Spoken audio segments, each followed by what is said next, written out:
House Supervisors, it's time for another huddle.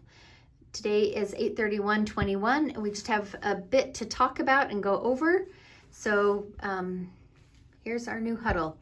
Mission moment, great support to all the staff with the stress and all the deaths that we've had. I watch each of you, and you just do a wonderful job with the staff and all that you do. Don't ever think that the things that you are doing goes unnoticed. I hear about it from everyone, so thank you for all you do. Staffing, the STAR RNs will be done by September 11th, all except Audrina Miller, who will be done September 18th. Audrina is the only one that's been orienting to days. All 5 of the other ones have been orienting to nights. They will be oriented to medical, surgical, BHU, ACT, and acute rehab. Hopefully, we will get some orientation to the new medical COVID floor for them. So we may have to do a little more training with that. The STAR techs will be oriented by the end of this week, so they will be ready to go by September 5th. Please get your code of conduct and health stream done as soon as possible. It's due September 30th, and they will no longer let you work if you don't have it done. COVID patients on medical, we are transferring all of the IMC COVID patients over to the medical floor tomorrow. So Megan has ordered a bunch of supplies, and so we should have everything ready. Hopefully it will go smoothly tomorrow. At some point we will move the the clean patients on ICU over to IMC, but we won't do that until it's safe, until we have enough staff, and until we're ready.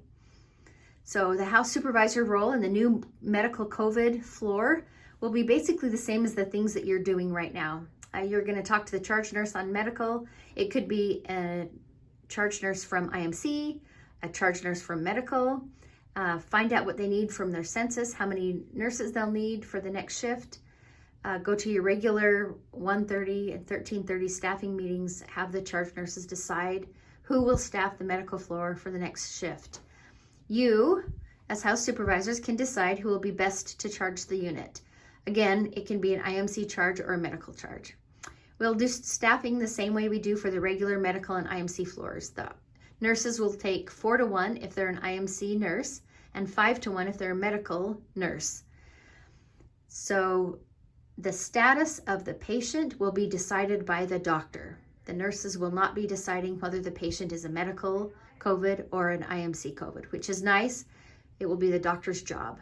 The CNA ratios will be the same, and the charge nurse, and this is important, will only take 2 patients max. It's very important. David feels very strongly that the rest of the nurses will need support, so that charge nurse will need to only have 2 patients. The IMC staff will continue to be managed by Elise and Megan. The medical staff will continue to be managed by Sarah and Eric. The floor itself will be managed by Sarah and Eric.